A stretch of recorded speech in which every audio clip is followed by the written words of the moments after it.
আচ্ছা, আজ সকালে অলরেডি আমি একটা মেসেজ ফেসবুকে ফরওয়ার্ড করেছি এবং এই মেসেজটি সকলের কাছে যাতে পৌঁছায় তার ব্যবস্থাও আমি নিয়েছিলাম। তোমাদের অভিভাবক পেয়ে এবং তোমাদের যোগদানের আশা পেয়ে আমি সত্যি খুব আপ্লুত। যাক, এরপর ক্লাসের বিষয় সম্পর্কে আমি অবগত করার চেষ্টা করি।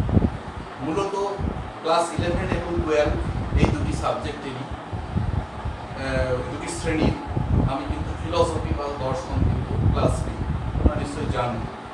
ক্লাস 12-এও এরকম একটা প্যান্ডেমিক বা এপিডেমিকের যে ঘটনা ঘটছে বা ঘটে চলেছে, সেখানে আজ খুব অসুবিধায় পড়ে যাচ্ছি আমরা এবং আমাদের ছাত্রছাত্রীরা বিগত ক্ষেত্রে, এবং এটা কন্টিনিউ চলতে থাকছে। দীর্ঘ এই লকডাউনের পিরিয়ডে আমরা সকলেই গৃহবন্দী।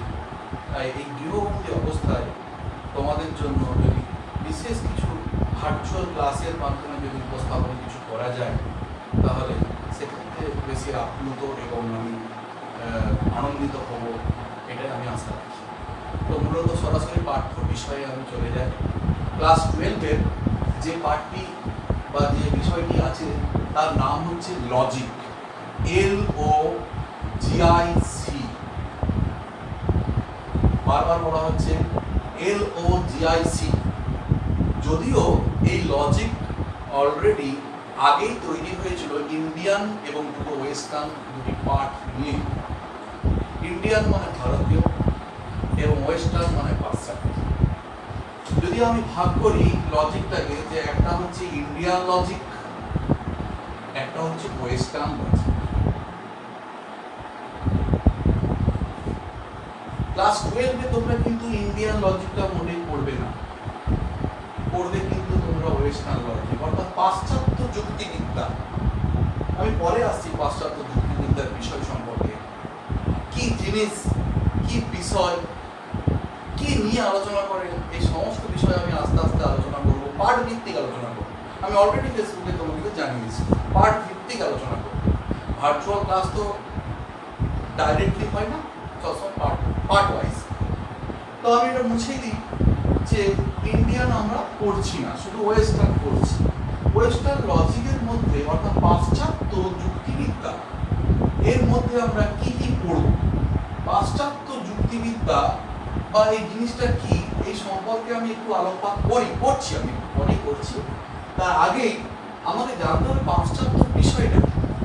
তোমরা জানো নিশ্চয়ই পাশ্চাত্য মানে হচ্ছে যেটা আউটসাইড ইন্ডিয়া, অর্থাৎ ইন্ডিয়ার বাইরে, ইন্ডিয়ার বহির্ভূত যে সমস্ত দেশ আছে তাদের যে সেই দেশের যে সংস্কৃতি, সেই যে কালচার, রুচি, তার সেই সংস্কৃতি বা ইতিহাস, তার নামই হচ্ছে পাশ্চাত্য সভ্যতা বা ইতিহাস বা পাশ্চাত্য সংস্কৃতি।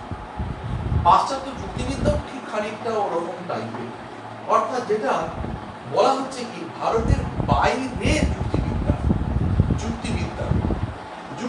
এই লজিক, এই শব্দটি গ্রিক শব্দ LOGIKE থেকে উৎপন্ন হয়েছে। আমি আবার বলছি, গ্রিক শব্দ LOGIKE, এই শব্দটি একটি গ্রিক শব্দ। এর ইংলিশ শব্দ হচ্ছে লজিক, অর্থাৎ LOGIC। এই লজিক শব্দটি যদি একটু বিশ্লেষণ করলে পাওয়া যায় বা অ্যানালিসিস করলে পাওয়া যায়, পরবর্তী ক্ষেত্রে LOGOS, লোগোস শব্দ থেকে উৎপন্ন হয়েছে। LOGOS, logos. লোগোস শব্দের অর্থ কি? লোগোস শব্দের অর্থ হচ্ছে চিন্তা বা থটস, THOUGHTS, চিন্তা বা থটস। থটস বা চিন্তা বা যেটাকে বলা হচ্ছে আইডিয়াস, ধারণা। তাহলে চিন্তা বিষয়টা আসছে কি করে? না, বলা হচ্ছে যে লজিক কোন কোন বিষয় নিয়ে আলোচনা করে, এই চিন্তার সম্বন্ধীয় বিষয় নিয়ে আলোচনা করে। চিন্তার কতগুলো সূত্র আছে, আমি ওটা পরে বলছি। চিন্তার বা থটসের যে নিয়ম, দ্য রুল অফ থটস বা দ্য প্রিন্সিপল অফ থটস, বিভিন্ন টাইপের আছে, তিনটে ভাগে বিভক্ত। যেমন তোমরা অলরেডি পেয়েছো দ্য লস অফ আইডেন্টিটি, এক এবং অভিন্নতার সূত্র, লস অফ কন্ট্রাডিকশন, বিরোধবাদক সূত্র বা বিরুদ্ধতার সূত্র, এবং লস অফ এক্সক্লুডেড মিডল, অর্থাৎ যেটাকে বলা হচ্ছে নিমধ্যমতার সূত্র। অলরেডি 11 তোমরা কিন্তু পড়েছো যে চিন্তার 3টি সূত্রের নাম কি। আমি এটা বলতে পারি যে চিন্তার 3টি সূত্রের নাম কি। চিন্তার 3টি সূত্র বা নিয়ম, এই সূত্রগুলি পড়তেই পারে, একটা এমসিকিউ কোশ্চেন বা শর্ট অ্যান্সার টাইপ কোশ্চেন পড়তেই পারে যে চিন্তার 3টি সূত্র কি কি। বলবে তোমরা কি কি? দ্য লস অফ আইডেন্টিটি, এক এবং অভিন্নতার সূত্র। 2 নাম্বার লস অফ কন্ট্রাডিকশন, বিরোধবাদক বা বিরুদ্ধতার সূত্র। 3 number laws of excluded middle, যেটাকে বলা হচ্ছে নিমধ্যমতার সূত্র। এই 3টি সূত্রকে নিয়ে আলোচনাকারী বিজ্ঞান বা বিদ্যা বা থিওরি, সেই থিওরির নাম কিন্তু লজিক। এটা আক্ষরিক অর্থে, এর আরো ডিপলি অর্থ আছে, আরো বিষয়গত আছে, কিছু সাবজেক্টিভ আছে, কিছু অবজেক্টিভ ব্যাপার আছে, এগুলো নিয়ে আমি আলোচনা করি। তাহলে আমি একটা ছোটখাটো বলতে পারি যে লজিকটা আমাদের চিন্তার 3টি সূত্র নিয়ে আলোচনা করে, এবং এই চিন্তার 3টি সূত্র নিয়ে আলোচনা করে বলেই এর নাম হলো চিন্তা সম্বন্ধীয় বিজ্ঞান, অ্যাবাউট থিঙ্কিং। চিন্তার সম্বন্ধীয় বিজ্ঞান হলো লজিক। কিন্তু এটা তার প্রতিশব্দ তো নয়, এটা আরো ডিপলি ভাষা আছে, আরো বিষয়।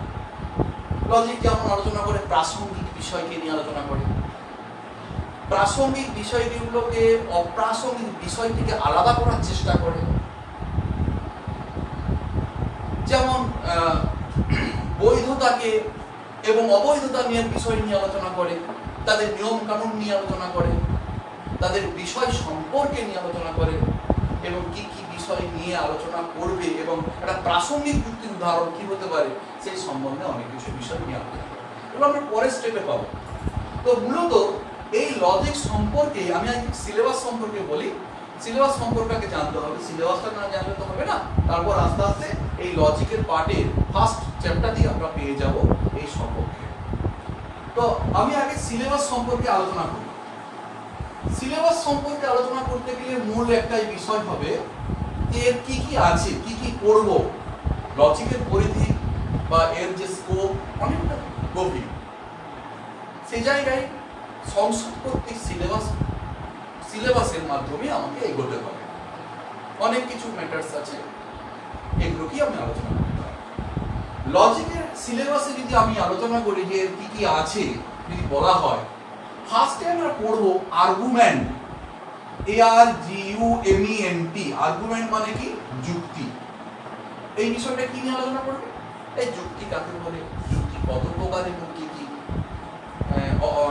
অবরোহ যুক্তি কাকে বলে, আরোহ যুক্তি কাকে বলে, এদের বৈশিষ্ট্য কি, এদের পার্থক্য কি, এই সব বিষয় নিয়ে আলোচনা করে। এবং তারপর আছে যেমন ভ্যালিডিটি, বৈধতা, ইনভ্যালিডিটি, অবৈধতা, বৈধতা অবৈধতার মধ্যে পার্থক্য কি, তাদের সূত্র কি, তাদের নিয়ম কি, এই সব বিষয়গুলো নিয়ে আলোচনা করে যুক্তি। First chapter, this is first chapter. 2 number chapter কি আছে?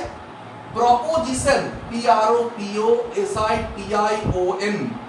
প্রপোজিশন শব্দের অর্থ হলো বচন বা অবধারণ, জাজমেন্ট বলা যেতে পারে। প্রপোজিশন মানে কি? আবার বলছি PROPOSITION। প্রপোজিশন শব্দের অর্থ হলো বচন বা অবধারণ। অবধারণের ইংরেজি প্রতিশব্দ হচ্ছে জাজমেন্ট। Judgement, JUDGMENT, judgement, অবধারণ। আচ্ছা, এইখানে কি কি আলোচনা করবে, বিষয় সম্পর্কে কি বিষয় নিয়ে আলোচনা করবে? এই ধরুন অবধারণ কি, বচন কাকে বলে, বচন কত প্রকার, কি কি আছে, নিরপেক্ষ সাপেক্ষ বচন কাকে বলে, নিরপেক্ষ বচন কাকে বলে, নিরপেক্ষ এবং সাপেক্ষ বচনের মধ্যে পার্থক্য কি, নিরপেক্ষ বচনের চতুর্বর্গ, চতুর্বর্গ মানে যেটা সেই ফোর্থ টার্ম, যেটা ক্যাটেগরিক্যাল যেটা বিষয়টা এসে যাচ্ছে। ক্যাটেগরিক্যাল প্রপোজিশনের যে চতুর্বর্গ, fourth square of categorical proposition, তার সেই বিষয় সম্পর্কে আমরা পড়ব, যেখানে সামান্য, ইউনিভার্সাল এবং বিশেষ, পার্টিকুলার বিষয়গুলো আছে। এবং পরবর্তী ক্ষেত্রে গুণাবলীর দিক দিয়ে দেখতে গেলে, কোয়ালিটির দিক দিয়ে দেখতে গেলে সেখানে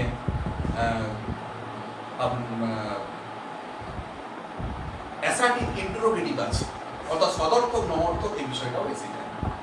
মূলত এই যে চতুর্বর্গ অর্থাৎ সামান্য বিশেষ এবং সদর্থক এবং নমর্থক এই চারটে বিষয়কে নিয়েই তৈরি হয়েছে নিরপেক্ষ বচনের চতুর্বর্গ। এই সম্পর্কে আমরা এখানে কিন্তু পড়ব। প্রপোজিশন চ্যাপ্টার 2 নম্বর চ্যাপ্টার, এবং আছে সঙ্গে সঙ্গে আরো আছে বচনের চ্যাপ্টারে কি কি আছে না, বচনের বা নিরপেক্ষ বচনের বৈধতার নিয়মাবলী, কতগুলো নিয়ম আছে, বাক্য থেকে বচন করতে হবে কিভাবে তার নিয়মাবলী আছে, ইত্যাদি ইত্যাদি। ঠিক আছে? আচ্ছা, 3 নম্বর চ্যাপ্টারে কি আছে? 3 নম্বর চ্যাপ্টারে আছে ইমিডিয়েট ইনফারেন্স। ইমিডিয়েট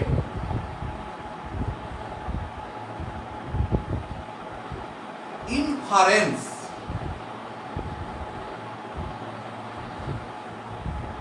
অর্থাৎ অমাধ্যম অনুমান।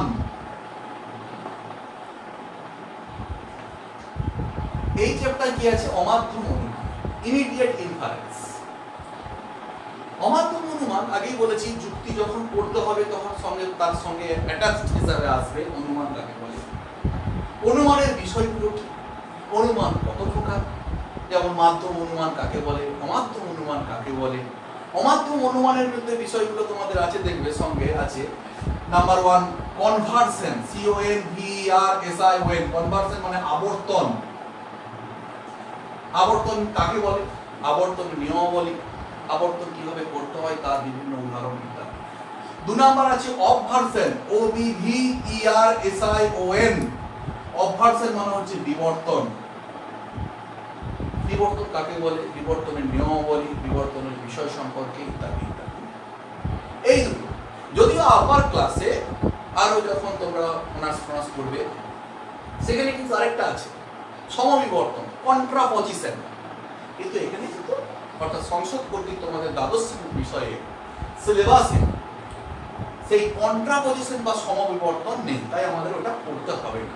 আমি আবার বলছি, অমাধ্যম অনুমানে আমরা পড়ব অনুমান কাকে বলে, অনুমান কত প্রকার, মাধ্যম অনুমান, অমাধ্যম অনুমান কাকে বলে, মাধ্যম অনুমান এবং অমাধ্যম অনুমানের মধ্যে পার্থক্য কি, আবর্তন কি, আবর্তনের নিয়মাবলী, আবর্তন কিভাবে করতে হয়, বিবর্তন কি, বিবর্তনের নিয়মাবলী, বিবর্তন কিভাবে করতে হয় ইত্যাদি ইত্যাদি বিষয়।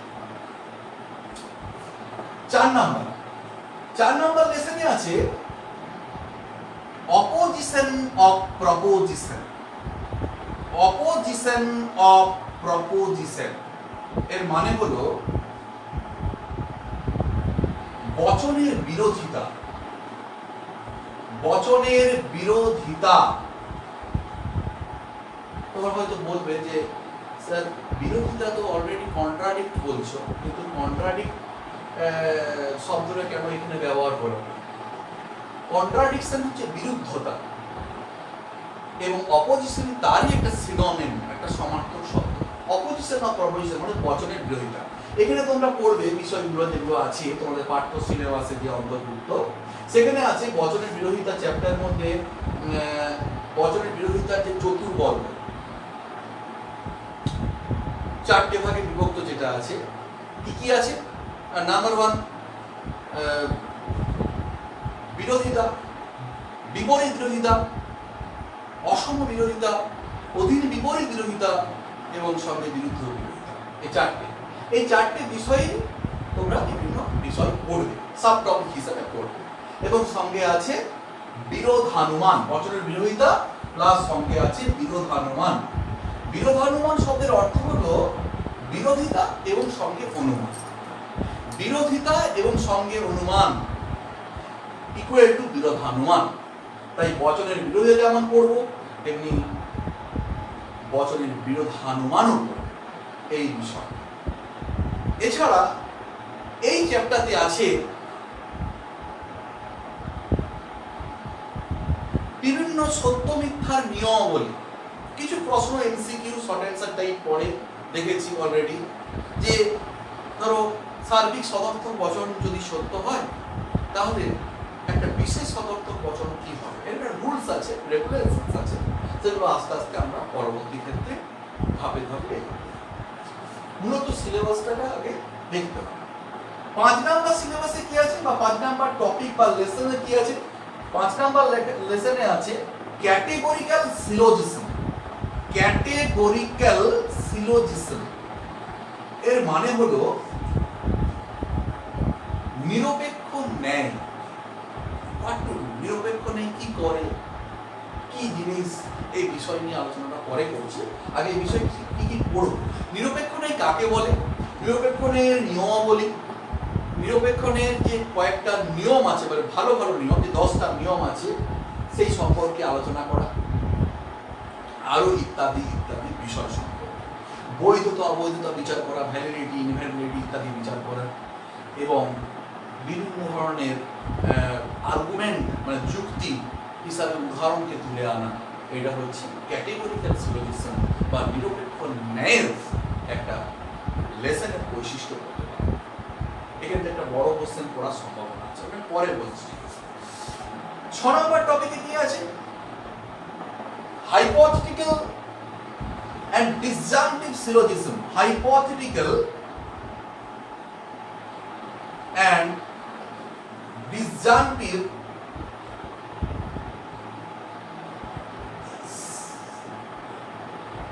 syllogism এর মানে হলো প্রাকল্পিক, হাইপোথেটিক্যাল শব্দের অর্থ হলো প্রাকল্পিক এবং ডিসজাংটিভ শব্দের অর্থ হলো বৈকল্পিক ন্যায়। বলা ভালো প্রাকল্পিক এবং বৈকল্পিক নিরপেক্ষ ন্যায়।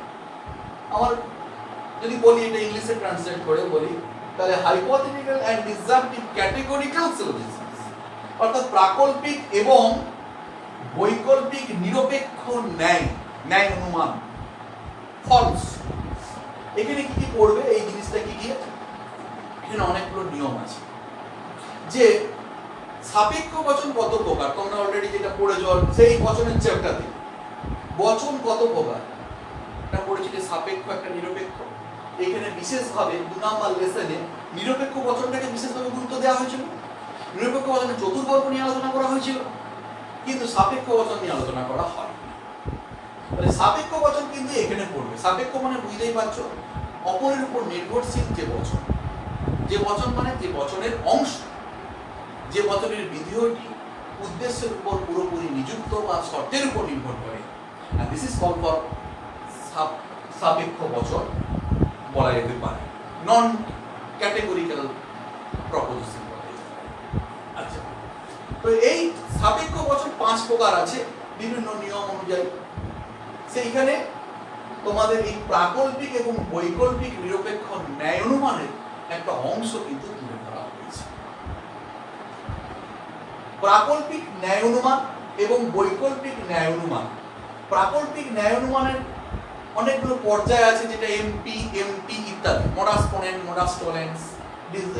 বৈকল্পিকের ক্ষেত্রে ধরো ডিএস আছে, ডিসজাংটিভ সিলোজিজমস আছে, সেখানে এই ধরনের বিষয়গুলো পড়বে।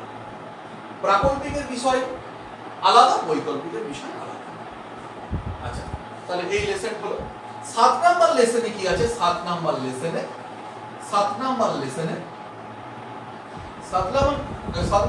আছে ট্রুথ ফাংশন।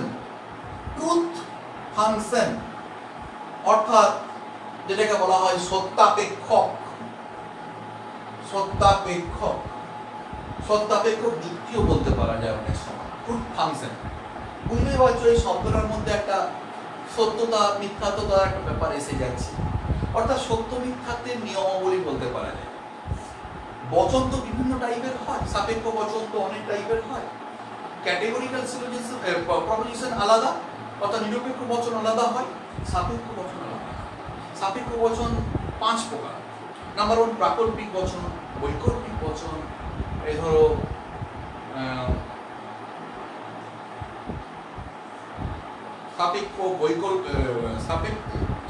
প্রাকল্পিক বচন, বৈকল্পিক বচন,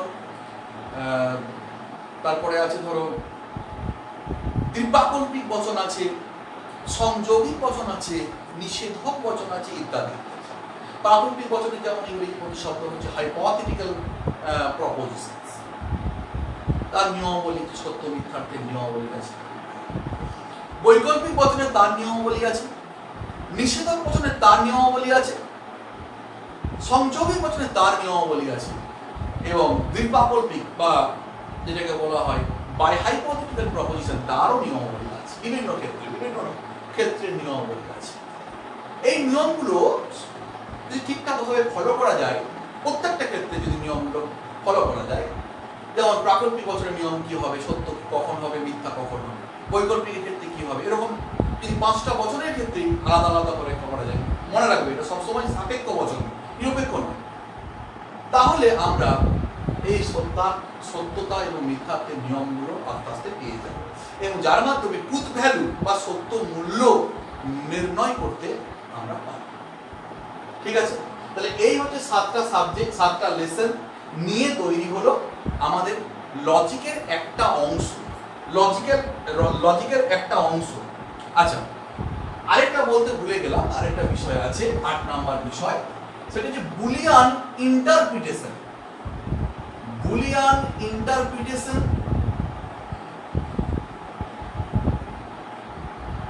এবং and Venn diagram.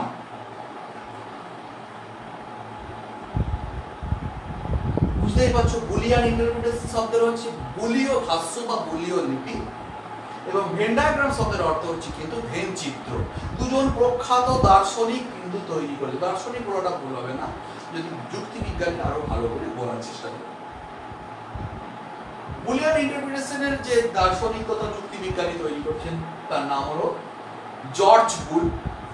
George bull, JURG, George bull, BOOL, এবং ভেন ডায়াগ্রামের যে দার্শনিক তৈরি করেছেন বা তথা যুক্তিবিজ্ঞানী প্রবর্তন করেছেন তার নাম হলো জন ভেন।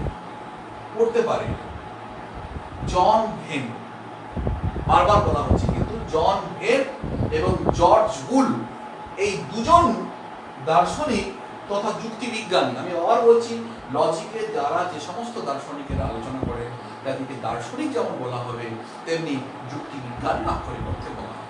তাই যুক্তিবিজ্ঞানী তথা দার্শনিক জর্জ বুল এবং জন ভেন, এই দুজন যুক্তিবিজ্ঞানী তৈরি করেছেন এই বুলিয়ান ইন্টারপ্রিটেশন, বুলীয় লিপি, এবং সঙ্গে আছে ভেন ডায়াগ্রাম বা ভেন চিত্র। যেমন আমরা মাধ্যমিকের সময় পড়েছি, তোমরা পড়েছো, গ্রাফ করেছো, গ্রাফে প্রথমে আগে কি করতে হয়, একটা অঙ্ক করতে হয়, তারপর তো গ্রাফটা করতে হয়। ঠিক সেরকমই গ্রাফের যে অঙ্কটাকে যদি আমি ইন্টারপ্রিটেশন ধরি, বুলিয়ান ইন্টারপ্রিটেশন ধরি, বুলীয় লিপি, এবং তারই চিত্র, তার যে প্রকাশ, তার যে আভাস, তার যে appearance, and this is called for Venn diagram, ডায়াগ্রামের চিত্র, অর্থাৎ লিপিটাকে কিভাবে প্রকাশ করব, অঙ্কটাকে কিভাবে আকারে প্রকাশ করব, চিত্রের মাধ্যমে দেখানো যাবে, এই সমস্ত কিছু আছে বুলিয়ান ইন্টারপ্রিটেশন এবং সঙ্গে ভেন ডায়াগ্রাম। মূলত এই 8টি বিষয় যথাক্রমে, আমি আবার বলছি, আর্গুমেন্ট, প্রপোজিশনস বা বচন বা অবধারণ, অপোজিশনস অফ প্রপোজিশনস, বচনের বিরোধিতা, 4 নাম্বার ইমিডিয়েট ইনফারেন্স, অমাধ্যম অনুমান, 5 নাম্বার আছে ক্যাটেগরিক্যাল সিলোজিজমস, নিরপেক্ষ ন্যায়, 6 নাম্বার হাইপোথেটিক্যাল এন্ড ডিসজাংটিভ সিলোজিজমস, প্রাকল্পিক এবং বৈকল্পিক নিরপেক্ষ ন্যায়, 7 নাম্বার ট্রুথ ফাংশন বা সত্যাপেক্ষক যুক্তি বা আর্গুমেন্ট, এবং 8 number Boolean interpretation and Venn diagram. এই মূলত 8টি বিষয়কে নিয়ে তৈরি হয়েছে তোমাদের লজিকের একটি পার্ট। মনে রেখো, একটি পার্ট, পুরো সমগ্র লজিক কিন্তু নয়, লজিক দুটো খণ্ড আছে। এটা হচ্ছে একটা ডিডাকটিভ লজিক আর একটা হচ্ছে ইন্ডাকটিভ লজিক। ডিডাকটিভ শব্দের অর্থ হলো আমি লিখি, তারপর বুঝবে, ডিডাকটিভ আর ইন্ডাকটিভ লজিক। বাংলার সাথে সাথে একটু ইংরেজিটা জানা দরকার আছে, পরবর্তী ক্ষেত্রে তোমাদেরই কাজে লাগবে। ডিডাকটিভ শব্দের অর্থ হচ্ছে অবরোহ, অবরোহ যুক্তিবিজ্ঞান, এবং ইন্ডাকটিভ শব্দের অর্থ হচ্ছে আরোহ যুক্তিবিজ্ঞান। আমি এতক্ষণ যা যা আলোচনা করলাম 1 2 3 4 5 6 7 8 এই সবটাই অবরোহ যুক্তিবিজ্ঞানের একটা অংশ মাত্র। এই 8টা টপিক তোমাদের সংসদ কর্তৃক প্রবর্তিত যে সিলেবাস দ্বাদশ শ্রেণী, সেই সিলেবাসে এই 8টি টপিককে নিয়ে তৈরি হয়েছে অবরোহ যুক্তিবিজ্ঞান। বেশি কিছু নয়, অল্প অল্প করে বিষয়গুলো সম্পর্কে বলা আছে। আস্তে আস্তে আমরা খণ্ডের আকারে বা ধাপে ধাপে বা ধীরে ধীরে এগোলে তোমরা সব বুঝতে পারবে। ঠিক আছে, ধন্যবাদ তোমাদেরকে। এর পরের দিন যে বিষয় নিয়ে আলোচনা করা হবে বা যে বিষয় সম্পর্কে আলোচনা করবে, তোমাদের যদি কোনো কোশ্চেন থেকে থাকে এই বিষয় সম্পর্কে, অলরেডি তো একটা গ্রুপ করেছি ফিলোসফি এইচএস অর্থাৎ আমলাদি উচ্চ বিদ্যালয় ক্লাস 12, এই গ্রুপে যে কোনো ধরনের প্রশ্ন করতে পারো। আমি সবসময় সলিউশন তথা সমাধান করার চেষ্টা করব, আর আস্তে আস্তে ধীরে ধীরে এই টপিক সম্পর্কে আলোচনা করব। যদি কোনো কোশ্চেন থেকে থাকে বলবে, চেষ্টা করবো সেটা সলিউশন করা। এবং এর পরের ক্লাসে আমরা ইন্ডাকটিভ তথা আরোহ যুক্তিবিজ্ঞান তার যে সিলেবাস কি তার সম্পর্কে জানবো। আগে মূলত সিলেবাস সম্পর্কে জানি, তারপর আস্তে আস্তে আমরা লেসন বা অধ্যায় আস্তে আস্তে এগিয়ে যাব। ঠিক আছে, আজকের মতো ধন্যবাদ।